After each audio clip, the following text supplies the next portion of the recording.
Oh, you know what? I was about to play the Dork Trek intro, and I realized this is Dork Court. We're talking all about Furiosa. So let's join Mark Espinoza, Hello. Steve Ukraine, and Young Walker Young.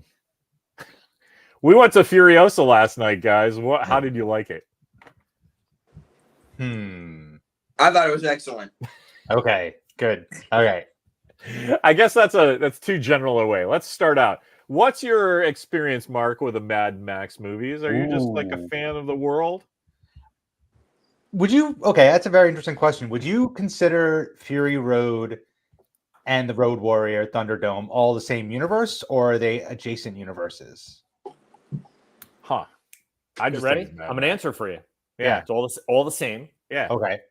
And the reason I say that is because George Miller is the only one who's ever directed anything in that universe. So it is all connected. I'm with you. There's really no end to think of it as anything else, right? Correct. It's just Tom Hardy's playing Mad Max now, and some other guy is shooting him from 3/4 behind, and it's the same car. So that was Mad Max. I mean, yeah, I think it's all the same thing. Great. What do you think, Walker, as a man that's been raised in the MCU? I didn't know there was questions about it being different. I mean, it's the character the same. I mean, it's the same. It's all Mad Max, you know. Yes. You could look at it like all of the Spider-Men are different ones, but like that's because they're different things. Like I think George Miller directed all of them, so it's the same one. It's the same universe. I think there's even a narrative thing that the feral kid is the narrator across all the movies since Road Warrior. Yes, he did kind of appear in Fury Road, right? Yeah. So I think it's all supposed to be the same thing, and you can't have, you can't tell Mad Max stories when he's 35 if Mel Gibson is ancient. So at some point you have to recast, right? And then but it's not it's a wasteland show, right? It's not like, well, the ship floors look a little different, so fuck those guys, or Henry Cavill's the best Superman, but I hate Zack Snyder, so fuck those guys. There's not a lot of that, and I have a feeling it's because it's just an Australian thing. It's like that's like an American thing. Where does this fit in the continuity? Like, and Australia, like, the snakes can kill us from the sky, so let's just watch this cool movie because it's awesome. We discover new spiders every day. Right. Yeah. I think that's cool, Walker, though, that you're in is just even being soaked in all that, like, anthology story, James Bond is Office, all that fucking shit. You're just like, oh no, it's just Mad Max, right? Mad Max. It's the world where people say gasoline. Gasoline. So it was what I thought was most interesting about it, and then just super, super high level, is I didn't get a chance to today, but I did watch the first two Mel Gibson ones. Oh. And each movie, he really does include a new, like, visual thing. And it is unbelievable that he does that. And it's 5 films. And I'm going to watch, well, not now, but later tonight, I'm going to watch Beyond Thunderdome. And it's each film, he just introduces a new technique or something to film the way he films action. And it feels fresh each time as it hops from movie to movie, and realizing that he has been making these movies for like 50 years. I think that's right. I just think he does that to make it interesting to himself, 100%. Yes. You could just keep crushing out the Frighteners or whatever as much as you want, but like you can totally tell Mad Max is like that world is a thing that's in his head. And it's just there's only so much time in the day, so like I'm not going to do a bit about the bathroom situation in the wasteland, but he's thought about that for like weeks, right? Yeah, totally. I didn't think of that until I saw Beyond Thunderdome, and it's like, oh, this is like a real world. I was telling Walker this morning on the way to school, I was like, the first one is just full on Australian independent movie making, 100%. And the second one is well, nice try. Let's see if that was a fluke. And then they made a better version, if you ask me. Yeah. It's like Desperado and whatever the first one was. El Mariachi. El Mariachi. Yeah, it's like it's great and it's all there. You get a little more money and you get this cast, right? Yeah. Well, that actually, wow. And that is an absolutely insanely perfect analogy, Larry. I've never really thought of that because it's like El Mariachi is like, if you watch that, it is like Rodriguez is like that. You realize how amazing of a director he is. Yeah. Because he's doing it with nothing. Mm-hmm. And he's getting actors that really aren't good to put a really good performance in. And the story's still there. And then it makes it more real because we're not actors, but we live interesting lives, right? And then you jump to Desperado, where he gets like legit actors and legit money, and everyone's like, "Oh, Desperado's my favorite Rodriguez film," and you're just like, well, all he really did was just make El Mariachi again, which it just wow. And then you really think about it. Then he makes Once Upon a Time in Mexico, which essentially is his version of a grander Desperado. Yeah. Wow, I never really looked at it the way. I think it's kind of like it's the same hurdle with George Miller too. And the happy result of the first Mad Max and the second Mad Max is that you get to see the descent of humanity. Where Mad Max 1, they're still kind of like society a little bit. Like he has a house, he pays his bills, he gets paid money, but he goes onto the road to fight the road warriors. And then the second one, bigger budget, but the world is even more destroyed, and there are no safe havens. Everything has fallen from the way it was. It is interesting because I think if I remember correctly, Mad Max is written. The original story is written by George Miller. He directed it and he produced it. The second one, he didn't write it. I think he wrote the screenplay. So he's using someone else's, and he's a character creator or something like that. So he's the character creator, helps write the screenplay, there's the director and the producer. And then that's what and then Thunderdome, he's creating characters, screenplay, director, producer. And I don't know what he is for Fury Road. He's the writer, director, and producer. And Furiosa, he's the writer, director, and producer. So that's crazy. That's just crazy. One of the things I really like is he's just plugged into cool stuff. Because in when Fury Road came out, I don't know if you guys know Brett Lewis, the comic book artist. He worked on what was that thing with John Paul Leon about the Russian assassin?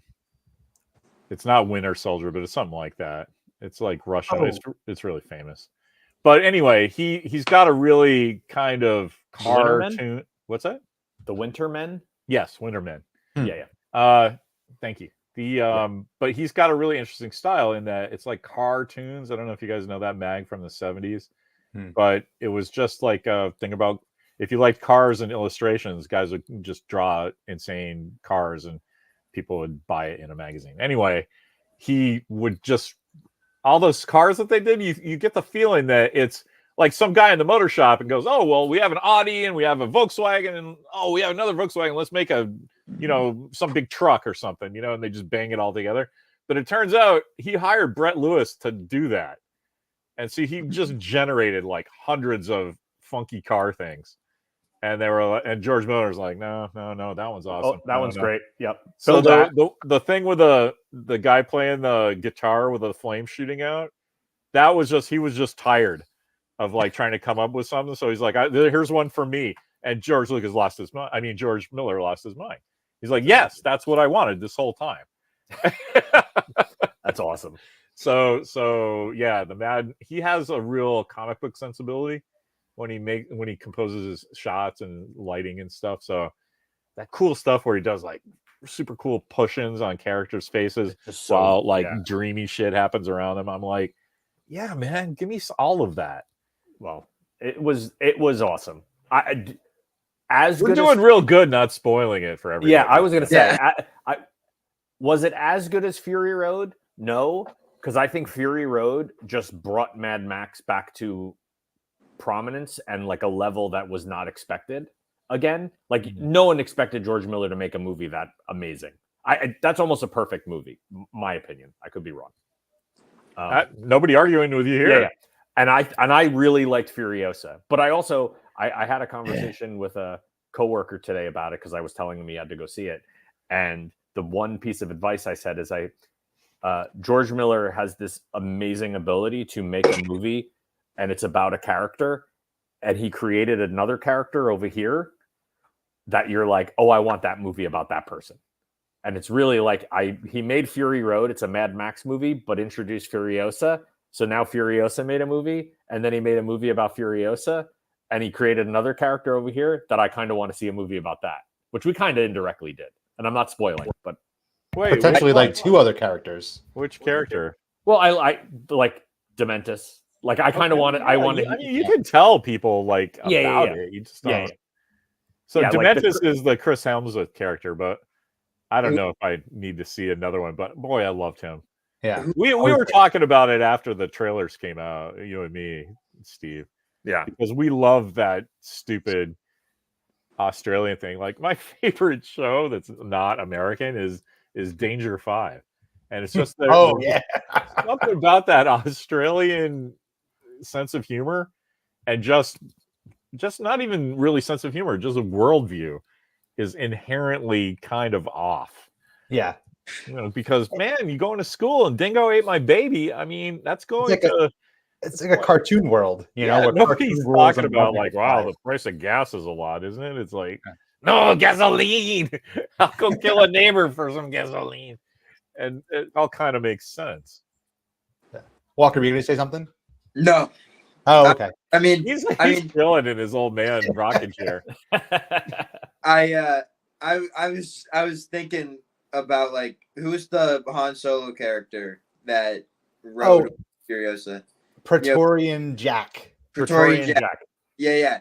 Praetorian Jack. I was like, I kind of want a Praetorian Jack movie, but it would kind of just be the same movie, you know? Yeah. It's kind of he's kind of a soft Mad Max. Yeah, he's just Mad Max light. You know, and who not I think soft, he is? but who's the cross of Coronado guy in the third Indiana Jones movie? He's not that actor, is he? No, but he's that guy, right? It's like you got the hat, you got the whip, you got the look, you got the jacket, you got the cool gun. Yeah. Furiosa, he tells Furiosa, it's like, you're cool. I don't want anything from you. It's a rough world. I just need to teach you everything to survive in the wasteland for my own reasons. And this is going to rock, and you'll be fine because I will feel like you lived. Yeah. And he got to see that, and he didn't get killed.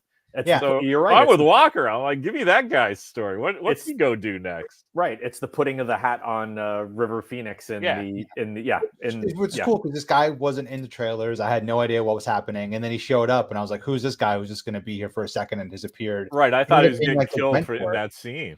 Oh my god. Where's the movie where he just starts out as like a Mad Max big rig guy, where it's like everyone's not trying to take his stuff because he's just transporting like stuff no one wants. So he stops at their like little Mad Max rest spots where he's like playing poker games for gasoline and stuff. And he gets You know, they kind of touch on that because they had a whole bunch of like random loose auto parts. Yeah, exactly. Like, we're gonna take all this stuff and we're gonna make. And we're gonna build something magnificent. Whatever the line was, that's another thing that's really well done. Is there's this theme of like when you talk to people in the Mad Max world, when you talk to a group of people, you do it like fantastically. Yeah. So like the fact that like Dementis would constantly be grabbing the microphone to like talk to everyone, it's just like that's, and then like even like when that guy was doing that spiel, or it's just like the idea that if you were a leader, you don't just talk to people, you're like you announce everything. Right, you're giving speeches. Right? It's just performative. Yeah, very much so. And it's totally like they talk about all the wars that have happened, right? Yes. But every one of those wars has been led by a charismatic leader who was like straight up what the mentor was saying, I want you to be fed. they don't give you enough water. I will give you water. I Right. will give you peace and happiness. And they're like, well, shit, let's follow this guy then. He seems to know what he's talking about. Larry, do you know those shirts that we used to see a lot of, where it'd be like Kirk, Spock, Scotty, random white Bones, box. all the names, like the name shirts? Oh yeah, the Helvetica stuff. Yeah. I want to do one with all of the wars from Mad Max. Okay, like Because do you remember, like in the one scene where the narrator was talking about there was the War of the Roses, the War of the Oranges, and then the 40-day Wasteland War. 40-day Like, Wasteland I War. I'm just love like, that one. I have to have He's like, that. give me that movie. Yeah. Anyway, it was spectacular. So, go on.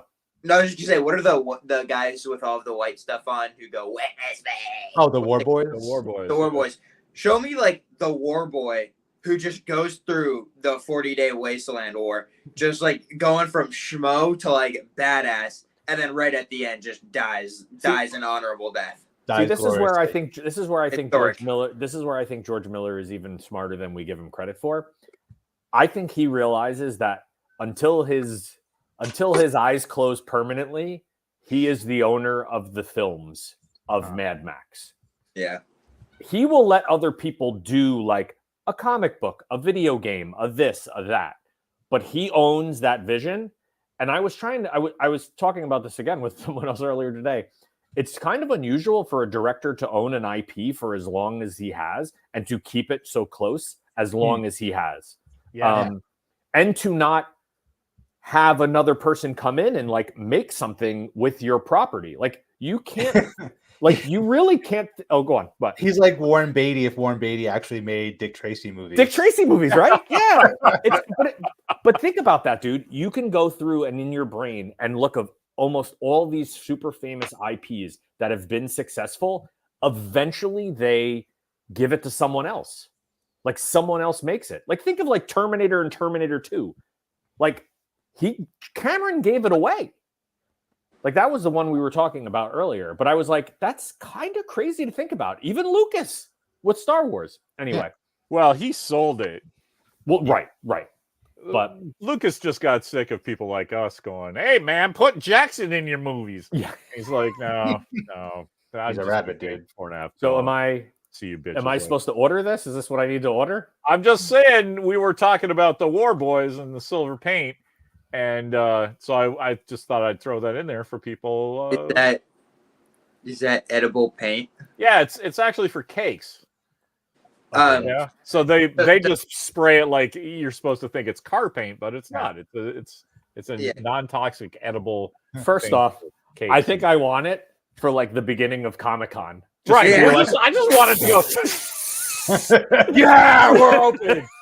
Dude, I'll do that with you. Yeah, that sounds no good. problem. The next Put it on my beard. Oh, that'll be great. the next link you better put in there is night. Yes, white body paint.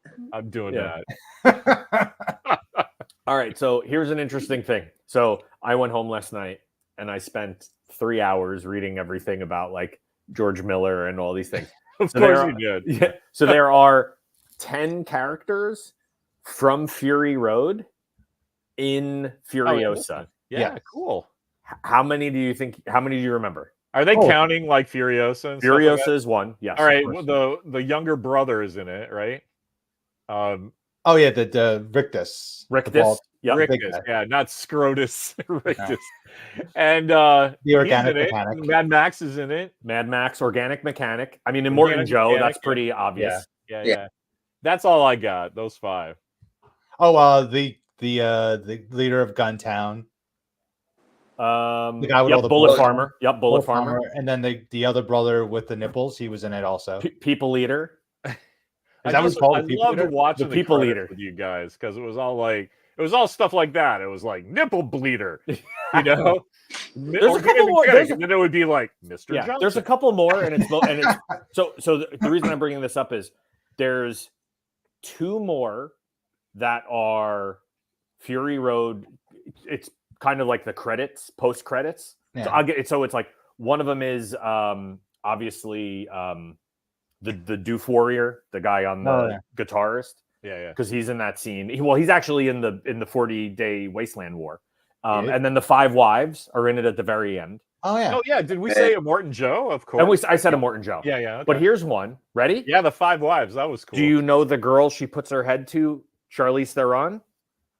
No. Wait, the mother? No. No. At the end, in Fury Road, when Yes. she finally... I've only seen that twice. So Okay, so in Fury Road, when she Don't goes find to you. the green place where she thinks is the green place, and she Oh, the girl runs who's into her- bait, who's a trap. She's like on top of the power line. Guess who that is? That's the girl from the beginning of the movie. Her sister?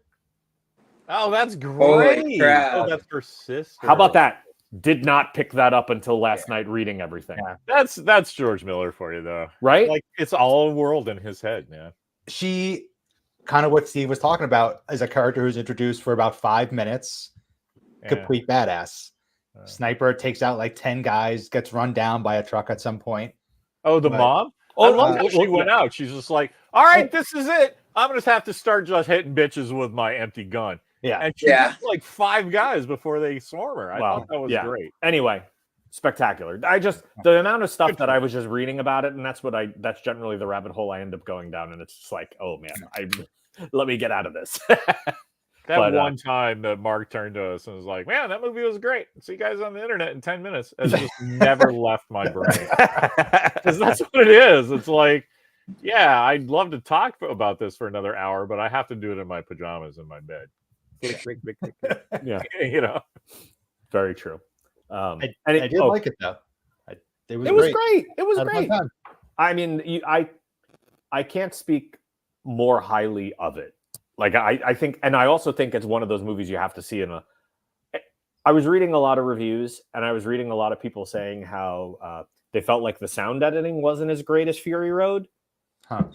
And Okay. I was like, I thought it was awesome. I mean, That's- the chairs vibrated a lot. Yeah, That kind of stuff makes me just think people are looking for something to talk Agreed. about because, Agreed. like, I not for a second did I think about the sound other than, oh, that's awesome. Yeah, I mean, the only thing That's what an explosion sounds like. Yeah. Well, the only thing I really was like, Fury Road, the only ones that really blew me away is when they went into the sandstorm and when the Doof Warrior's playing and the music is blasting and there's like, and that's where there's like an insane amount of vehicles. And that's why I really like this one, because it's like, there is elements of that, but he never like on the Fury Road overdoes it with like cars and stuff. Yeah. Like I felt like this one was more of like this. Well, obviously Dementis running like a motorcycle gang. It was the motorcycle gang one, Right. you know? I liked it was cool. He was talking about strategy and stuff that you just sort of assume is going on off camera in these kind of movies. But there was a bit right before they went to attack. I forget which one it was. There was the one with an oil moat. Bullet Farm. Oh no. Gastown. Gastown, yeah. Right before they went to Gastown, Thor jumps out and he's like, all right, they're coming in through this way. You're on pursuit. We're going to do this, you know?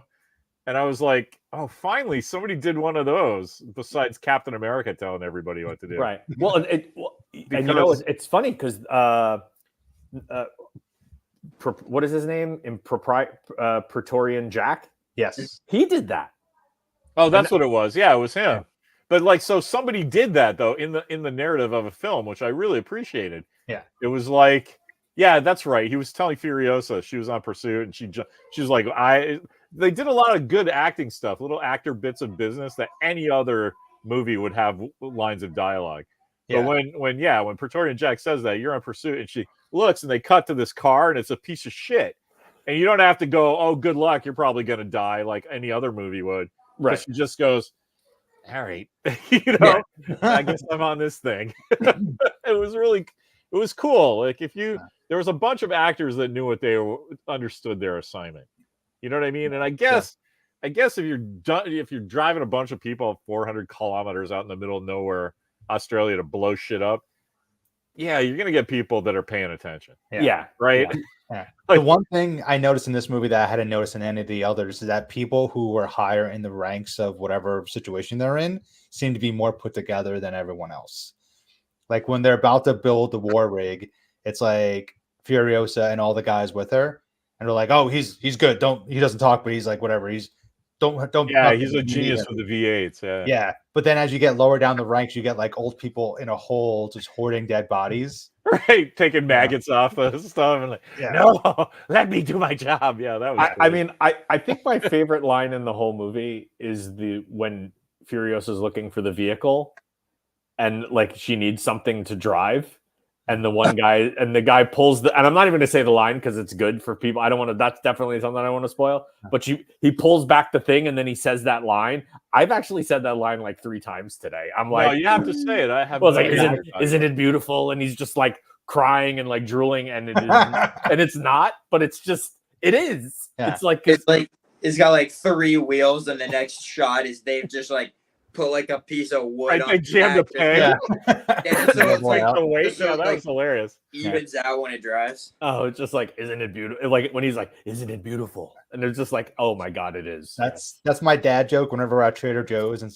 I'm putting my cart away, and someone's like, "Oh, can I use your cart?" I'm like, "It handles like a dream.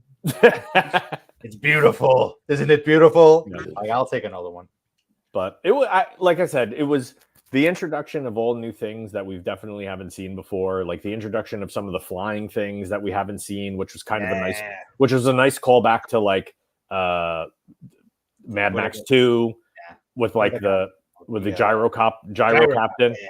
Like that, I thought that was kind of cool. Did I see that guy in the credits? His last name is Spence, and I thought I don't think Bruce Spence was in it. Was he? I don't know. I Ooh. thought somebody with the last name Spence. I'm pretty sure I saw it go by. But who cares? That's cool. I wish that is true, because the interesting thing I liked about this narrative is that it fits into Fury Road. So the after credits stuff is just scenes from Fury Road. I thought that was great. It's like, Yeah. But that brings me to the one thing that I absolutely did love about this movie. Walker can back me up. I hate watching movies where the first act is all fucking kids playing the thing. It's the Ghost Rider thing, right? That's when I first lost my mind to you about it. I don't want to invest in these teenagers for a third of the movie when I want to see Nicolas Cage and Eva Mendes on motorcycles, right? Yeah. And so the awesome thing about this movie, I went in going, "Oh, this is great. They're gonna just be babies and little kids until Queen's Gambit chick shows up." Yeah. And as God is my witness, I didn't see when she took over. Yeah. Like there's like it's just so seamless. I was watching a Furiosa biopic. You know what I mean? Yeah. And so I'm just watching the character. And then eventually, I know it was sooner than this, but I didn't notice until Act 3 when she pulls her little thing back and she's got the black shit on. And I'm like, oh, okay, there's the girl with the giant eyes from that cool. I said the same thing to Steve. We were like 45 minutes in. I was like, dude, is she even going to be in this movie? That's exactly what you said. He goes, I don't think she needs to show up. I'm convinced. I think she was in half of it by the time you said that, and we just didn't notice, right? Yeah, it was so good. We're like, okay, I'm following this character. Because they do like the passage of time with the wig hanging on the branch. Yeah, like, that was great. It's going to be Anna Joy Taylor at the end, but then it was still the young girl. I was like, shit. Or actually, was it? No, I'm convinced. Okay, I'm convinced they used the little girl and then just either CGI'd her whole face on, or even just the eyes. You I might think be it's listen. three You might actresses, be right, but I also think like every time you see, there's a good period in the middle of the movie where the only time you see her is around a lot of other people and really big people. So even I don't know how tall she is, but I assume she's not that large. But I'm sure she's not that tall. So even if it was like, I think there was a point where there's a scene where she like saves the rig from falling. Yeah, I was gonna say the next scene, she's never around the war boys anymore. She's only around like the mechanics and gets stuff like like promoted that. up. Yeah. And then everyone gets a little bigger. And I think that's when they introduce her, because you can kind of, the size of people change. So it still looks she was small, but it's actually, and I guarantee, I'm sure someone's done the exercise of when is the first time she actually appears on the screen. Yeah, and that's kind of what I was talking about, like how as she moves up the ranks, everyone is a little bit taller, a little bit more cognitively put together, nicer tan. She's 5'6.5". Okay, all right. Yeah. So, gentlemen, I apologize. I have to run the It was the youngest to a Furiosa volleyball, but I hope you continue talking. I can't wait to watch this after and see what else you said. By the way, Rizdale Pell is the guy missing the eye. Ah! Oh, that was that guy. Man, that was freaky to look at. Disturbing, very Yeah. disturbing. So I really, because I couldn't shake it. I was like, I really hope that's a guy who has a missing eye. And they're just like, you don't mind if we just put a little junk in there and make it like really. I believe he has 2 eyes. So anyway, guys, keep on talking about this. I can't wait to hear what else you guys have to say. All right, good to see you, Steve. Thanks, Awesome. man. Thank you, guys. Thank you. Well, this is a good time to tell you some of the names of the characters. Dr. Dementis. I didn't know he was a doctor. Very nice. He's PhD or medical? It doesn't say, sadly, oddly enough. Rictus Erectus. Awesome. Scroutus. Fang. Big Jilly. No idea. Smeg. We know Smeg. The Octoboss. That was the guy with the black horns. Oh, yeah. Yeah. The Organic Mechanic, which I'm kind of upset he actually introduced himself as that. I like that was his name in the credits of Fury Road and not like his name in the movie. Like a title, yeah. Yeah. Oh, I'm the Organic Mechanic. I'm like, Meh. That's it. That's it. Some of the good ones. They just I feel like they just like their names are very Mad Maxy, like Yeah. the cars. The cars are just a bunch of mixed matched vehicles, and Yeah. so are their names. That's But they awesome. Yeah. somehow I work. think that's just the nature of society after the fall, right? Yeah. They're a wasteland. You could call That's their yourself whatever world. you want. The guy who played Imogen Joe also played Rizdale Pell. Can't believe he's not here for this. Yeah. I noticed that in the credits yesterday that it was the same guy. That's the guy who played Lord Humongous, right? So that's why I think it's so cool that he's yelling into the microphone, you know? That's It's like awesome. that's his move.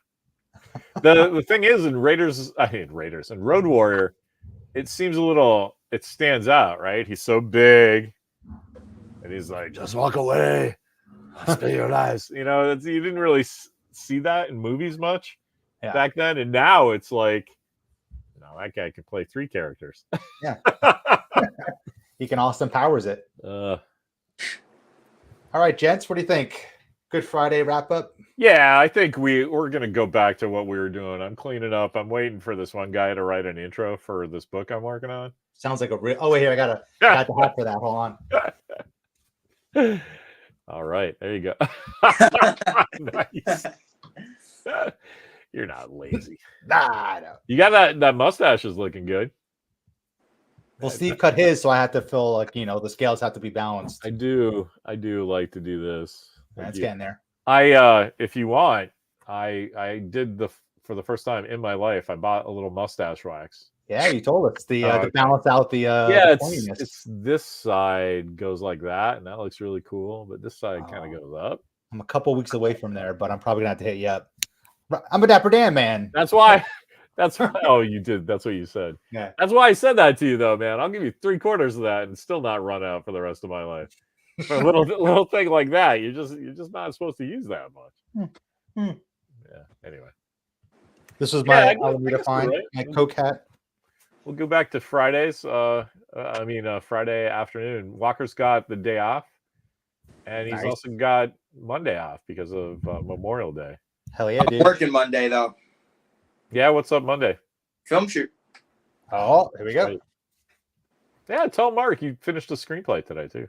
Yeah, I'm on my John. I'm following in the footsteps of John Hughes, and I just write down all of my scripts in notebooks now, just because it's easier to do that at school. And That's then funny. comes the painstaking part where I actually have to retype it out. Unlike John Hughes, he would have someone do that part for him. Yeah, I know, but you do some editing at that stage, don't you? That's what I do.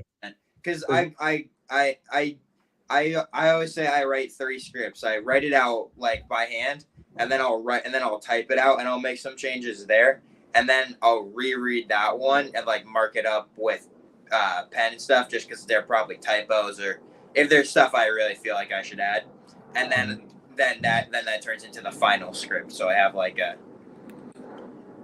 my raw thoughts, and then like a little cleaned up, and then the final one. Nice. Well, that I like makes that. I sense. like that method. Did a plane just fly overhead? It did, yes. Oh, for you? No, for you. I heard it. I'm in the shed and the doors open, so Oh, that's what that is then. yeah. Well, cool. All right. All right, Busters. Till next week. Yeah, that was fun. Thanks for going to that movie too, man. That was Yeah, that it was a worth blast. it. I love watching movies with you guys. Yeah. And thank you, Sagasag, for joining us. Our lone commenter. Jackson, Jackson lives. I thought I was like Jax on lives. You got to pay extra for that, buddy. Yeah. All right. Yeah. Let's call it then. That's cool. All right, guys. All right. Thank you. Thank you. Dork Court. Dork Court. Dork Court.